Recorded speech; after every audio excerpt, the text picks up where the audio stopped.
Hi, I'm Gregory Robinson with the Robinson Advocacy Group Professional Corporation in Montgomery, Alabama. I've always been a process guy, and what I love about estate planning is that if you understand and follow the process, you can create the best possible outcome for everyone and everything you care about, no matter what you've earned in your lifetime.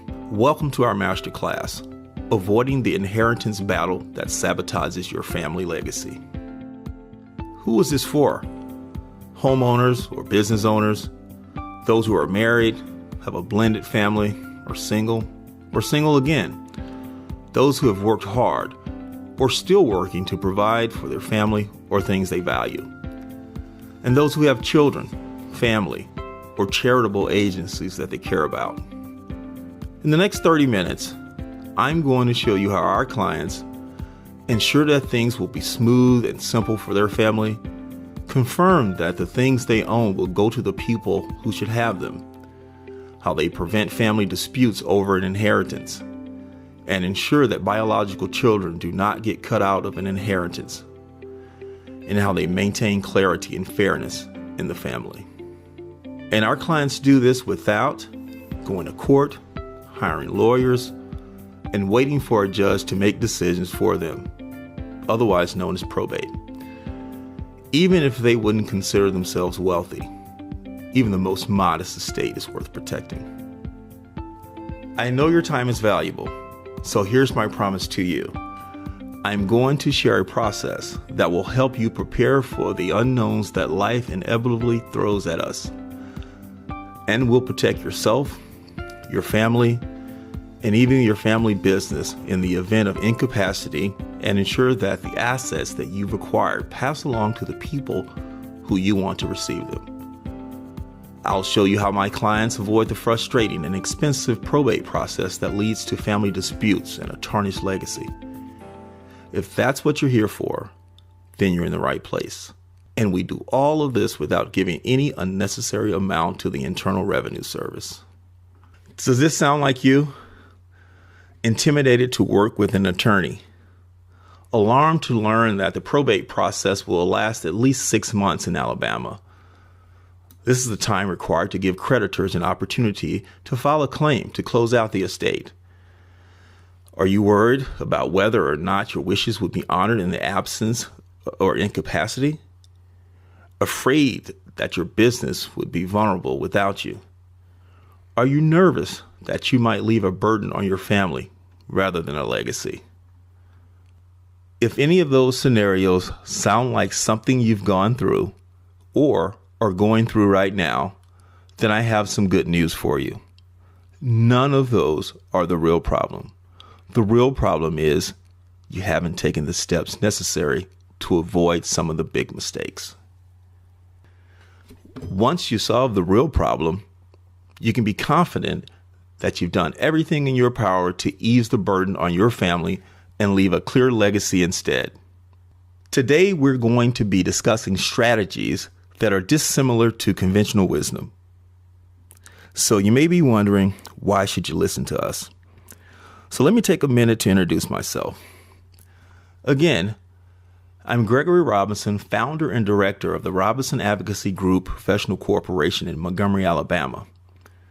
I'm a native of Alabama, and I served my country as a former Army officer.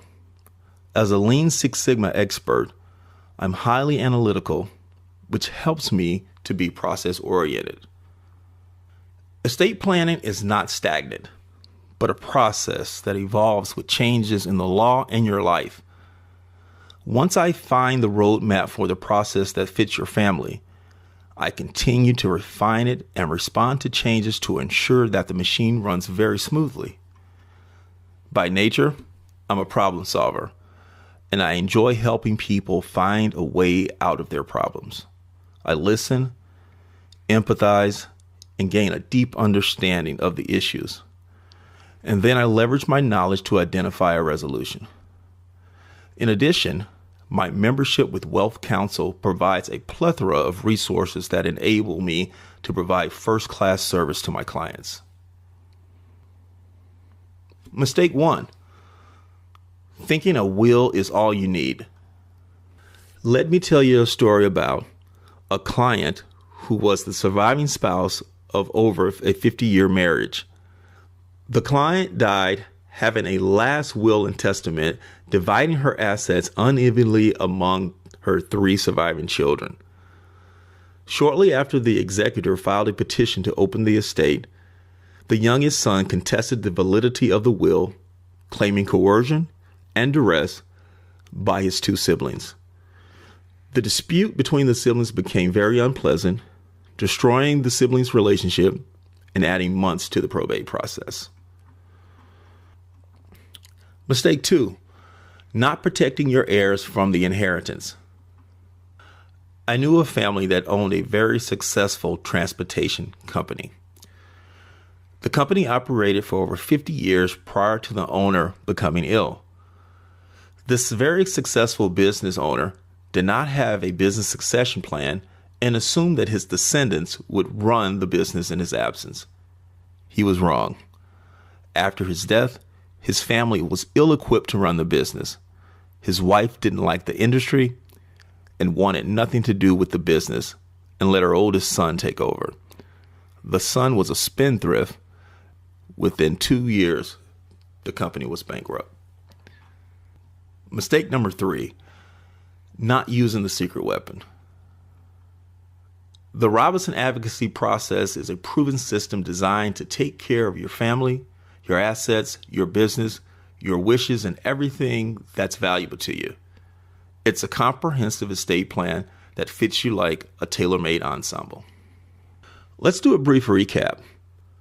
The first 3 mistakes were thinking a will is all you need, not protecting your heirs from the inheritance, and not using the secret weapon. Now, before we move on any further, I want to talk about the old way of planning. These are the things people used to do, and unfortunately, all too often, still do. These things can prevent the outcome you would have wanted. The old way is onerous, time-consuming, expensive, and complex. Doing nothing. Let the courts figure it out. There is no assumption that the planning will ever get done because we're basically saying that, what do I care? I'll already be dead. Have joint accounts with your children. Or assume the business will run itself after you're gone. Lacking a proper business succession plan or assuming that a certain person wants to or will take over the business sets up major financial problems later for the family. Belief that life insurance solves all your problems. Assuming that making your children the beneficiary of a life insurance policy will provide for them in the future is a big mistake, because the benefit gets taxed, it may get lost or misspent. And lastly, just a will. Be fine with probate. People just feel like it's fine to allow their assets to go through probate, but it's like filing a lawsuit against your family. Does this make sense? The methods of the old way are irrational, especially if you have assets and people in your life who are worth protecting. The new way looks like this. The Robinson advocacy process. Step 1, recognize that you have a problem and commit to solving it. Step 2, book a meeting with my office. Step 3, meet virtually by Zoom. And step 4, create your plan and protect your family. Mistake 4, procrastination or do nothing.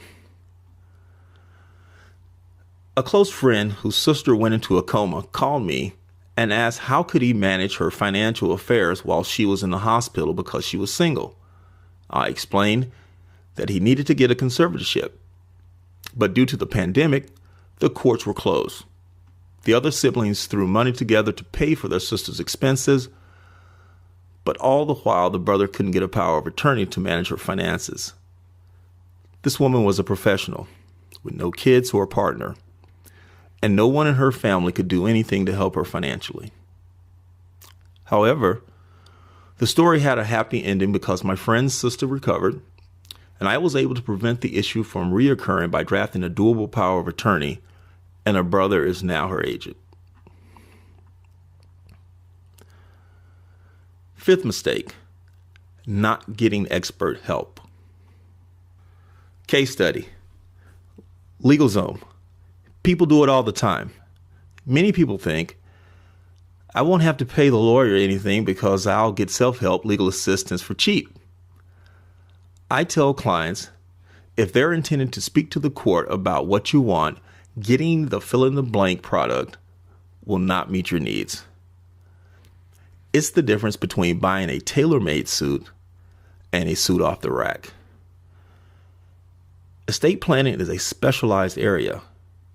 Just like you wouldn't go to your family doctor for heart surgery, we all have that temptation to do our own planning by thinking, I'm smarter than a lawyer anyway.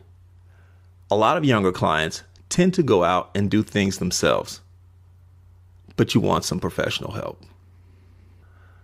Today, I shared a process that will help you prepare for the unknowns that life inevitably throws at us, and will protect yourself, your family, and even your family business in the event of incapacity, and ensure that the assets that you've acquired pass along to the people who you want to receive them. I showed you how my clients avoid the frustrating and expensive probate process that leads to family disputes and a tarnished legacy. And how we do it all without giving an unnecessary amount to the Internal Revenue Service. Mistake number 1, thinking a will is all you need. Mistake number 2, not protecting your heirs from the inheritance. Mistake number 3, not using the secret weapon. Mistake number 4, procrastination or doing nothing. Mistake number 5, not getting expert help. At this point, you have a choice. You can either do nothing or you can take action. Just watching a webinar and getting more information does not solve a problem. The only way to solve this problem is to take action and book a call. So here's what I have for you. My team and I have set aside time in the next few days to speak to you personally about your situation and possible solutions. Whatever your biggest challenges, we've seen them and we can help you overcome them. The cost of the call is absolutely free. We can do this call over the phone, but I really prefer to use Zoom because I found this method works best. During the call, I'll learn a little bit more about your family. We will talk about your concerns and your goals, and we'll talk a little bit about your estate. If I'm confident our team can help, we will lay out some planning options to accomplish your goals. While this breakthrough meeting is free, it's not for everyone. It's for people who are committed to solving the problem, those who value expert advice and counsel. So why are we doing this? In estate planning, there's an epidemic of plans that simply fail and good intentions gone completely awry. The need is high, yet access to planning is so low. The baby booming generation is transferring an unprecedented amount of wealth, and good guidance is needed. Many people don't understand taxes and the effect on their legacy. And lastly, I found out in the height of my professional career that I was chronically ill, and found out that my personal affairs were completely in disarray. So I took an in-depth look at estate planning. People can't put this off, and I want to help as many people as possible. There's a book a meeting button showing up on your screen. Click it now, and it will take you right to my booking calendar. Just pick a time and date that's most convenient for you, and we will initiate the meeting with you over Zoom on the date and time you select. There is absolutely no charge for this call. The Michael Jackson Family Trust is the true governing document of Michael Jackson's estate. Michael Jackson signed the original trust agreement on November 1st, 1995, but the governing trust agreement that existed at the time of Jackson's death back in June 2009 was fully amended and restated version signed by him in March of 2002. Jackson had a pour will as part of his trust-based estate plan that poured the assets of Jackson's estate into the hands of the trustees of Michael Jackson Family Trust. John Brannica, a longtime attorney for the Jackson family, was named to serve as the co-executor of the estate along with music executive John McClain and accountant Barry Siegel. Michael Jackson's mother, Catherine Jackson, was named as the guardian of Jackson's minor children. If Catherine Jackson was unable or unwilling to serve as the children's guardian, Diana Ross was to serve. Contrary to popular belief, a will is not required to list anything about the natures of the testator's assets or net worth, and this was the case for Michael Jackson's will. Once again, I would like to thank you for attending our masterclass and learning about the Robinson advocacy process. Please book your call now.